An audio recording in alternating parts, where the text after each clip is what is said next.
اعوذ باللہ من الشیطان الرجیم بسم اللہ الرحمن الرحیم۔ سیدنا قطبہ ابن عامر رضی اللہ تعالی عنہ کا ذکر سماعت کیجیے۔ جانب عالم صلی اللہ تعالی علیہ وآلہ وسلم کے مشہور تیر اندازوں میں سے ایک ہیں۔ تمام غزوات میں کارہائے نمایاں انجام دیے اور کسی بھی موقع پر ان کے پائے استقلال میں لغزش پیدا نہ ہوئی۔ غزوہ بدر میں انہوں نے ایک پتھر اٹھا کر مشرکین کی صفوں کو درمیان پھینکا اور کہا، جب تک یہ پتھر نہیں بھاگے گا میں بھی لڑائی سے منہ نہیں موڑوں گا۔ ظاہر ہے کہ پتھر کا بھاگنا ممکن نہ تھا، اس لیے حضرت قطبہ رضی اللہ تعالیٰ عنہ کے منہ پھیر لینے کا بھی کوئی امکان نہیں تھا۔ غزوہ احد میں ان کو 9 گہرے زخم آئے، مگر ان کی ثابت قدمی میں کوئی فرق نہ آیا۔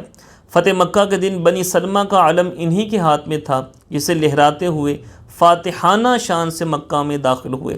قبیلہ خثعم کی تسخیر کے لیے جانب عالم صلی اللہ علیہ وسلم نے جو سریہ، وہ فوجی مہم جس میں آپ خود شامل نہ ہوں، یہ سریہ کہلاتا ہے، تو آپ صلی اللہ علیہ وسلم نے سریہ روانہ فرمایا تھا، اس کے قائد و سالار بھی حضرت قطبہ رضی اللہ تعالی عنہ ہی تھے۔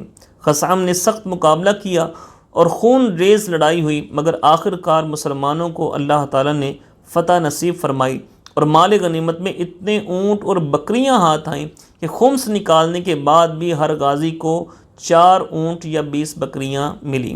عربوں میں پرانا دستور تھا کہ حالت احرام میں دروازے کی طرف سے مکان میں نہ داخل ہوتے تھے نہ باہر نکلتے تھے، بلکہ یا تو دیوار پھاند کر آتے جاتے تھے یا عقبہ یا پیچھے والی دیوار توڑ کر سوراخ کر لیتے تھے اور اس سے آمد و رفت رکھتے تھے۔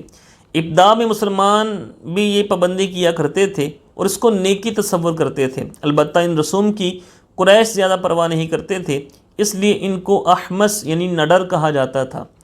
ایک دفعہ جانب عالم صلی اللہ علیہ وسلم ایک حویلی سے دروازے کی طرف سے باہر تشریف لائے تو حضرت قطبہ بھی آپ کے ساتھ ساتھ دروازے سے نکل آئے۔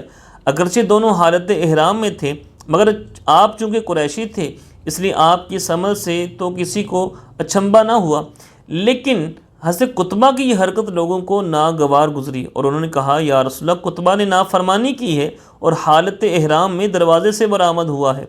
جانب عالم صلی اللہ علیہ وسلم نے حضرت قطبہ سے اس بارے میں پوچھا تو انہوں نے جواب دیا، یا رسول اللہ، چونکہ آپ دروازے کے راستے سے باہر نکلے تھے اس لیے میں بھی آپ کی اتباع میں ادھر ہی نکل آیا۔ جانب عالم صلی اللہ علیہ وسلم نے فرمایا، میں تو احمس ہوں، تو حضرت قطبہ نے برجستہ جواب دیا، سرکار میں پھر آپ کا پیروکار ہوں، جو دین آپ کا وہی میرا۔